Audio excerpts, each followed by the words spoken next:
ಅಧಿಕಾರಿಗಳಿಗೆ ಜನಪ್ರತಿನಿಧಿಗಳಿಗೆ ರಸ್ತೆಗಳ ಅವ್ಯವಸ್ಥೆಯ ಬಗ್ಗೆ ತಿಳಿದಿದ್ದರೂ ಅವರದು ಜಾಣ ಕುರುಡು ವರ್ತನೆ ಎಂಬುದು ಜನರ ಆರೋಪ. ಇದಕ್ಕೆ ಪುಷ್ಟಿ ಎಂಬಂತೆ ಚೇಳೂರು ತಾಲೂಕಿಗೆ ಸೇರಿದ ಪುಲಗಲ್ಲು ಗ್ರಾಮ ಪಂಚಾಯಿತಿ ವ್ಯಾಪ್ತಿಯ ಬೆಲ್ಲಾಲಂಪಲ್ಲಿ ನಲಸಾನಂಪಲ್ಲಿ ಗ್ರಾಮಕ್ಕೆ ಸಂಪರ್ಕ ಕಲ್ಪಿಸುವ ರಸ್ತೆ ಇಲ್ಲದೆ ಗ್ರಾಮದ ಜನರು ನರಳಾಡುತ್ತಿದ್ದಾರೆ. ಬೆಲ್ಲಾಲಂಪಲ್ಲಿ ನಲಸಾಲಂಪಲ್ಲಿ ಗ್ರಾಮಕ್ಕೆ ಪೂರ್ವಿಕರ ಕಾಲದಲ್ಲಿ ಒಂದು ಬಂಡಿ ದಾರಿ ಇದೆ. ಈ ದಾರಿ ಮೂಲಕ ಹೋದರೆ ಕೇವಲ 1 ಕಿಲೋಮೀಟರ್ಗಿಂತ ಕಡಿಮೆ ದೂರ ಇರುತ್ತದೆ. ಆದರೆ ಬರುತ್ತಾ ಈ ದಾರಿಯನ್ನು ಅಧಿಕಾರಿಗಳು ಮೂಲೆ ಗುಂಪಾಗಿಸಿ ಬೇರೊಂದು ದಾರಿಯನ್ನು ನಿರ್ಮಾಣ ಮಾಡಲಾಗಿದೆ.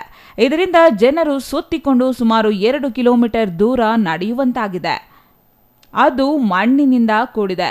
ಆದರೆ ಸ್ಥಳೀಯ ಗ್ರಾಮ ಪಂಚಾಯಿತಿ ಅಧಿಕಾರಿಗಳು ಹಾಗೂ ಜಿಲ್ಲಾ ಪಂಚಾಯಿತಿ ಅಧಿಕಾರಿಗಳ ನಿರ್ಲಕ್ಷ್ಯದಿಂದ ರಸ್ತೆ ಸಂಪೂರ್ಣ ಹಾಳಾಗಿದೆ. ಇದು ಮಳೆಗಾಲದಲ್ಲಿ ಸಂಪೂರ್ಣ ಕೊಚ್ಚಿ ಹೋಗಿದ್ದು ಈ ಭಾಗದ ರಸ್ತೆಯಲ್ಲಿ ಸಾರ್ವಜನಿಕರು ಓಡಾಡಲು ಪರದಾಡುವ ಪರಿಸ್ಥಿತಿ ನಿರ್ಮಾಣವಾಗಿದೆ.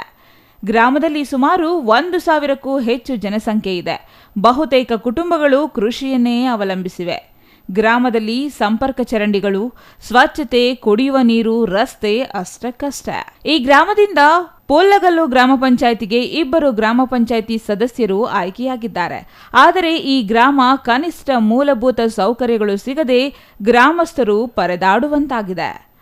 ನಲಸಾಲಂಪಲ್ಲಿ ಕ್ರಾಸ್ನಿಂದ ಗಾಂಧಿಪುರಂ, ಮ್ಯಾಕಲಪಲ್ಲಿ, ನಲಸಾಲಂಪಲ್ಲಿ, ಗುಂತೂರುಪಲ್ಲಿ, ಮೂಗಿರೆಡ್ಡಿಪಲ್ಲಿ ಸೇರಿ ಹಲವಾರು ಗ್ರಾಮಗಳಿಗೆ ಸಂಪರ್ಕವನ್ನು ಹೊಂದಿದ್ದು ಹಲವಾರು ವಿದ್ಯುತ್ ಈ ರಸ್ತೆಗಳ ಮೂಲಕ ಚಾಕವೇಲು, ಚೇಳೂರು, ಬಾಗೇಪಲ್ಲಿ ಮುಂತಾದ ಸ್ಥಳಗಳಿಗೆ ಪ್ರತಿನಿತ್ಯವೂ 100 ಮಂದಿ ವಿದ್ಯಾರ್ಥಿಗಳು, ವೃದ್ಧರು ನಾನಾ ಕೆಲಸ ಕಾರ್ಯಗಳಿಗೆ ಹೋಗಿ ಬರುತ್ತಾರೆ. ಗ್ರಾಮದ ಶಾಲಾ ವಿದ್ಯಾರ್ಥಿಗಳು ದಿನನಿತ್ಯ ಬಸ್ಗಾಗಿ ಸುಮಾರು 2-3 ಕಿಲೋಮೀಟರ್ ದೂರ ಕಾಲ್ನಡಿಗೆಯಲ್ಲಿ ಹೋಗುವ ಪರಿಸ್ಥಿತಿ ಎದುರಾಗಿದೆ.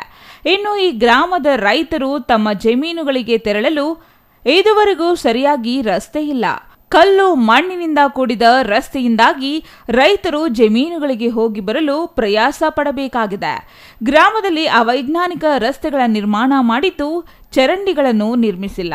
ಇದರಿಂದ ಚರಂಡಿ ಬೀದಿಗಳಲ್ಲಿ ಹರಿಯುತ್ತಿದ್ದು ಸುತ್ತಲಿನ ಪರಿಸರದಲ್ಲಿ ದುರ್ವಾಸನೆ ಹರಡಿದೆ. ಗ್ರಾಮದಲ್ಲಿ ಅವೈಜ್ಞಾನಿಕವಾಗಿ ಸಿಸಿ ರಸ್ತೆಗಳ ನಿರ್ಮಾಣ ಮಾಡಿದ್ದು ಚರಂಡಿಗಳು ವ್ಯವಸ್ಥೆ ಇಲ್ಲವಾಗಿದೆ. ಸರಿಯಾದ ಚರಂಡಿ ವ್ಯವಸ್ಥೆ ಇಲ್ಲದ್ದರಿಂದ ಸಾಂಕ್ರಾಮಿಕ ಕಾಯಿಲೆ ಹರಡುವ ಭೀತಿ ಕಾಡುತ್ತಿದೆ ಎನ್ನುತ್ತಿದ್ದಾರೆ ಇಲ್ಲಿನ ಗ್ರಾಮಸ್ಥರು. ಇನ್ನಾದರೂ ಸ್ಥಳೀಯ ಜನಪ್ರತಿನಿಧಿಗಳು ಹಾಗೂ ಜಿಲ್ಲಾಧಿಕಾರಿಗಳು ಖುದ್ದಾಗಿ ಗ್ರಾಮಕ್ಕೆ ಭೇಟಿ ನೀಡಿ ಗ್ರಾಮದ ಸಮಸ್ಯೆಗಳಿಗೆ ಶಾಶ್ವತ ಪರಿಹಾರ ನೀಡಬೇಕು. ಇಲ್ಲವಾದಲ್ಲಿ ಗ್ರಾಮಗಳು ಬರುತ್ತಾ ಮೂಲಭೂತ ಸೌಕರ್ಯಗಳು ಕಳೆದುಕೊಂಡು ಸ್ವತಂತ್ರ ಪೂರ್ವ ಗ್ರಾಮಗಳು ಆಗುವುದರಲ್ಲಿ ಸಂಶಯವಿಲ್ಲ ಎನ್ನುತ್ತಾರೆ ಗ್ರಾಮದ ಹಿರಿಯರು. CS Venkatesh, CTV news, Chelur.